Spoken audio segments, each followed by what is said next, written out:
साथियों, सुप्रभात। मैं मुस्कान कक्षा 10वीं की छात्रा सबसे पहले आप सभी का इस सभा में स्वागत करती हूँ।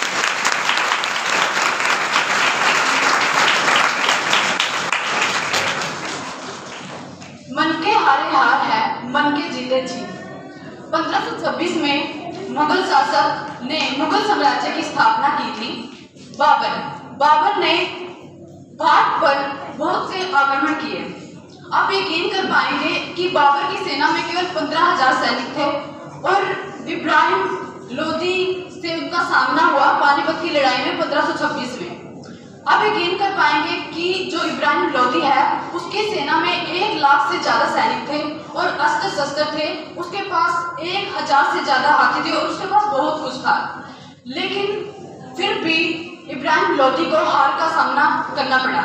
इसका एक कारण था कि जो बाबर है उसके पास तोप थी और जो इब्राहिम लोदी है उसको लगा कि मैं तो हार जाऊंगा, मैं नहीं जीत पाऊंगा और उसे हार का सामना करना पड़ा।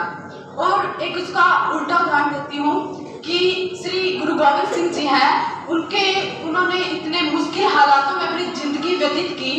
उनके जो पिता है उनको औरंगजेब के द्वारा मृत्यु दे दी गई।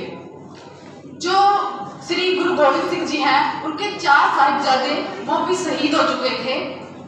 चमकौर की लड़ाई के बाद 1705 में जफरनामा, जिसे लेटर ऑफ विक्ट्री भी कहा जाता है, मुगल एम्पायर उस समय औरंगजेब था, जिन्होंने लोगों पर बहुत से अत्याचार किए, जुल्म सितम बहुत कुछ किया।